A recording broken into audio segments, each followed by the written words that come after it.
नमस्कार मित्रांनो, पाठपुरावा चॅनलवरती मी सुमित तुम्हा सर्वांचे पुन्हा एकदा मनापासून स्वागत करतो। तर मित्रांनो, आपण माहिती अधिकार कायदा या कायद्यामधील महत्त्वाच्या तरतुदी अभ्यासत आहोत। त्याच्यामध्ये आपण कलम 1 ते कलम मला वाटतं 16 पर्यंत कलम 16 पर्यंत डिटेल्समध्ये व्हिडिओ बनवलेले आहेत। मित्रांनो, या व्हिडिओच्या डिस्क्रिप्शन बॉक्समध्ये मी त्यांची सगळ्यांची लिंक तुम्हाला देऊन टाकेन। मित्रांनो, हा आपण अभ्यासक्रम सुरू केलेला आहे आणि या अभ्यासक्रमामध्ये एक अतिशय महत्त्वाचा कलम आजच्या व्हिडिओच्या माध्यमातून आपण बघणार आहोत। ते म्हणजेच काय, तर कलम 18। कलम 18 नुसार आपण जनमाहिती अधिकाराची तक्रार करू शकतो। मित्रांनो, बऱ्याचशा कमेंट्स मला व्हॉट्सअपला येतात किंवा या ठिकाणी यूट्यूब चॅनल खाली व्हिडिओच्या खाली येत असतात की जनमाहिती अधिकाऱ्यांना माहिती दिली नाही, माहिती देतच नाही, काय करायचं, कुठं तक्रार करायची आणि कशी करायची।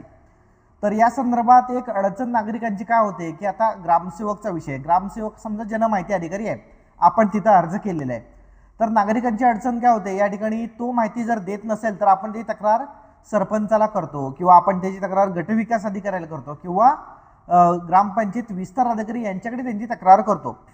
मग अशा वेळेला आपण जेव्हा तक्रारी करतो त्यावेळेला अडचण निर्माण काय होते, ते काय म्हणतात की कायदेशीर प्रक्रिया काय आहे, तुम्ही प्रथम अपील दाखल करा, माहिती नाही भेटली तर सरळ सांगून टाकतात, प्रथम अपील दाखल करा, तुम्ही दुसरा अपील दाखल करू शकता। नियम शिकवला जातो आपल्याला की माहिती अधिकारासंदर्भात तक्रार दाखल यांच्याकडे सुद्धा केली जर आपण यांच्या वरिष्ठ कार्यालयाकडे, तर हे त्यांच्या अधिकाऱ्याला सांगणार नाही, ते आपल्याला शिकवतील, उलट आपल्याला सांगतील की या ठिकाणी तुम्ही असं करू नका, तुम्ही तसं करा, त्या कायद्यामध्ये अशी तरतूद आहे, तशी तरतूद आहे। त्याच्यामुळे माहिती अधिकार कायद्यासंदर्भात तक्रारी करून एकतर चालतच नाही आणि म्हणूनच या कायद्यामध्येच एक तरतूद दिलेली आहे की माहिती मिळाली नाही तर आपण तक्रार कशी करू शकतो आणि कुठं करू शकतो आणि कोणत्या नियमानुसार करू शकतो। तर मित्रांनो, हाच नियम आजच्या व्हिडिओच्या माध्यमातून आपण तपशीलवार अभ्यासणार आहोत। कोणताही उशीर न करता आपण आपल्या व्हिडिओला सुरुवात करणार, त्यापूर्वी तुम्ही आपल्या चॅनलवरती नवीन असाल तर चॅनलला सबस्क्राईब करून ठेवा। एकाच कलमाविषयी आपण माहिती घेतो, तो म्हणजेच कलम 18 RTI माहितीचा अधिकार अधिनियम 2005 मधील कलम 18 right to information act section 18 संदर्भात आपण माहिती घेणार आहोत, कलम 18। तर या ठिकाणी थोडक्यात पार्श्वभूमी आपण बघूया, याच्यामध्ये काय विषय आहे तो बघा। तर या प्रकरणामध्ये माहिती आयोगाचे अधिकार व कार्य, अपील व शास्ती, अपील व शास्ती आपल्याला पुढच्या कलमामध्ये आहे, म्हणजे हा प्रकरण आहे, या प्रकरणातील पुढचा कलम जो की कलम 19 आहे आणि कलम 20 आहे।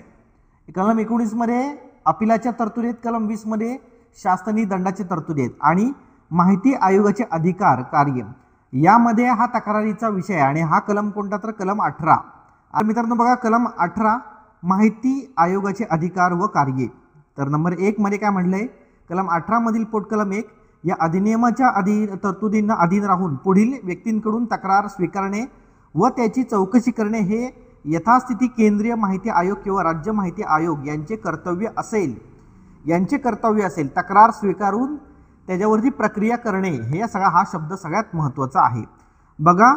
यामधील कलम 18 मधील पोटकलम 1 मधील एकतर या अधिनियमानुसार कोणताही असा अधिकारी नियुक्त करण्यात आला नाही या कारणास्तव किंवा केंद्रीय सहाय्यक जनमाहिती अधिकारी यथास्थिती राज्य सहाय्यक जनमाहिती अधिकारी याने ज्या व्यक्तीचा या अधिनियमान्वये माहितीसाठीचा किंवा अपीलासाठीचा अर्ज यथास्थिती केंद्रीय जनमाहिती अधिकाऱ्याकडे राज्य जनमाहिती अधिकाऱ्याकडे कलम 19च्या पोटकलम 1 मध्ये विनिर्दिष्ट केलेल्या वरिष्ठ अधिकाऱ्याकडे केंद्रीय माहिती आयोगाकडे किंवा राज्य माहिती आयोगाकडे अग्रेषित करण्यासाठी स्वीकारण्यास नकार दिला असल्याच्या कारणास्तव यथास्थिती केंद्रीय जनमाहिती अधिकाऱ्याकडे किंवा राज्य जनमाहिती अधिकाऱ्याकडे विनंतीचा अर्ज सादर करण्यास जी असमर्थ ठरली असेल अशी व्यक्ती, या ठिकाणी बऱ्याचशा वेळेला काय होत आहे की माहिती अधिकार अर्ज स्वीकारत नाही, कलम 18 नुसार तक्रार करू शकतो, तशी तरतूद दिलेली आहे। म्हणजे कलम 18 नुसार तक्रार आपण कधी कधी करू शकतो याची या ठिकाणी कंडिशन टाकलेली आहे।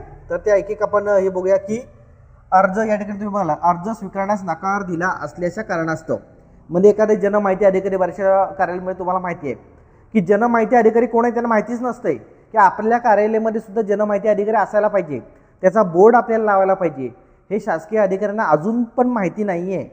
तर म्हणून अशा परिस्थितीमध्ये कलम 18 नुसार त्यांची खणखणीत तक्रार आपण राज्य माहिती आयोगाकडे करू शकतो।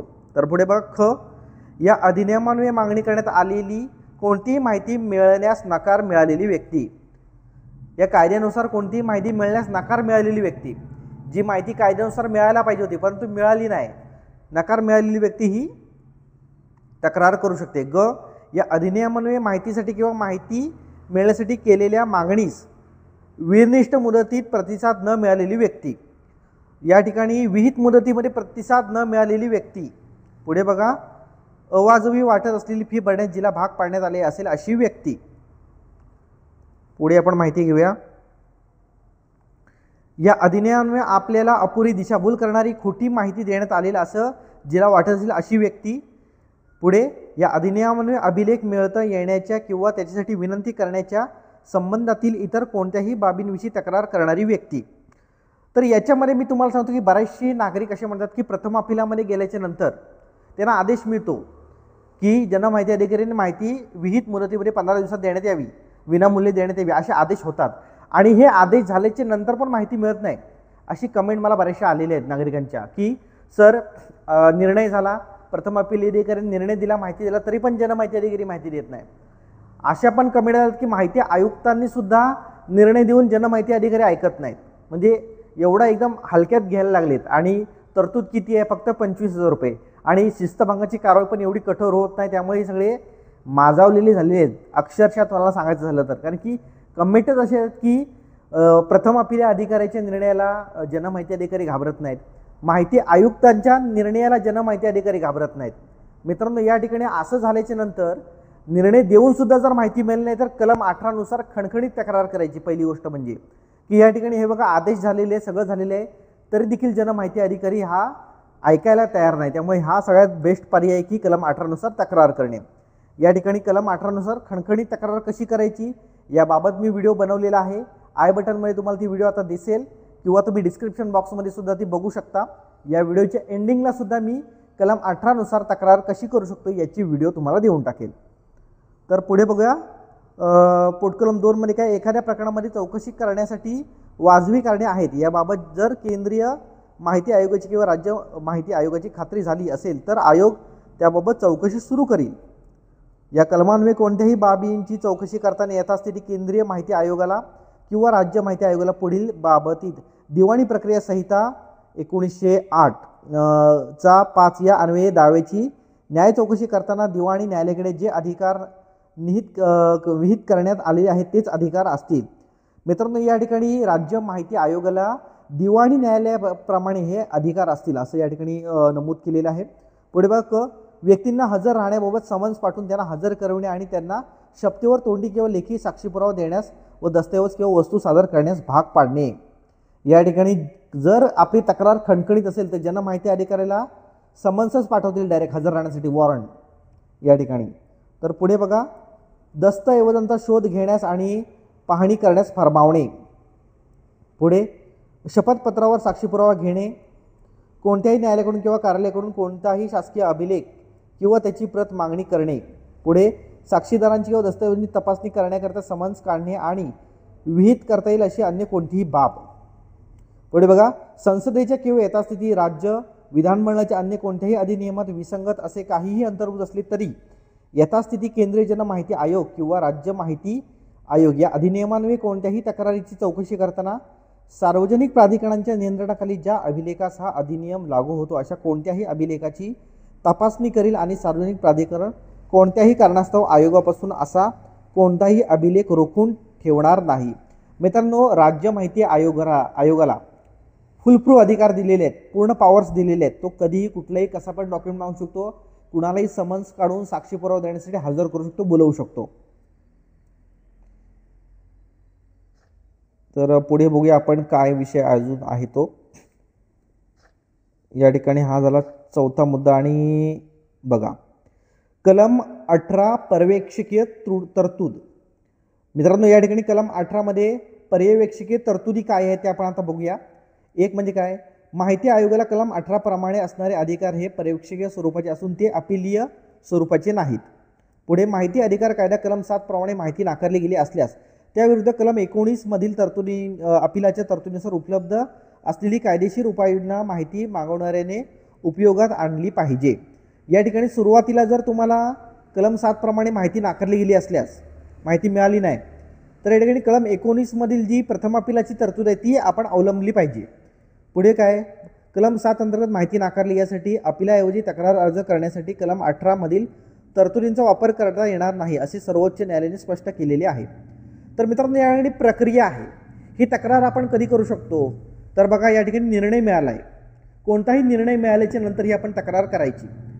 आणि सुरुवातीला मी तुम्हाला सांगतो की प्रथम अपिलाचा निर्णय मिळाला, त्याच्यानंतर देखील माहिती मिळाली नाही, कलम 18 नुसार तक्रार घ्यायची. दुसऱ्या अपिलाचा निर्णय मिळाला, माहिती मिळाली नाही, तर कलम 18 नुसार तक्रार करायची. या ठिकाणी खणखणीत तक्रार आपण करू शकतो, त्या संदर्भात सुद्धा मी व्हिडिओ बनवलेला आहे, डिस्क्रिप्शन बॉक्समध्ये त्याची लिंक मी तुम्हाला देऊन टाकेन. तर मित्रांनो कलम 18 नुसार जनमाहिती अधिकाऱ्याची तक्रार कशी करायची या सगळ्या तरतुदी याच्यामध्ये दिलेल्या आहेत. या ठिकाणी आपला पुढचा जो कलम असणार आहे तो म्हणजेच कलम 19 माहिती अधिकारामधला महत्त्वाचा कलम तो म्हणजे अपिलाचा कलम, त्याची माहिती आपण पुढच्या व्हिडिओमध्ये घेणार आहोत. ही व्हिडिओ तुम्हाला कशी वाटली आम्हाला कमेंट करून नक्की कळवा. आपल्या चॅनलवरती तुम्ही नवीन असाल तर सबस्क्राईब करायला अजिबात विसरू नका. पुन्हा भेटू मित्रांनो. जय हिंद, जय महाराष्ट्र.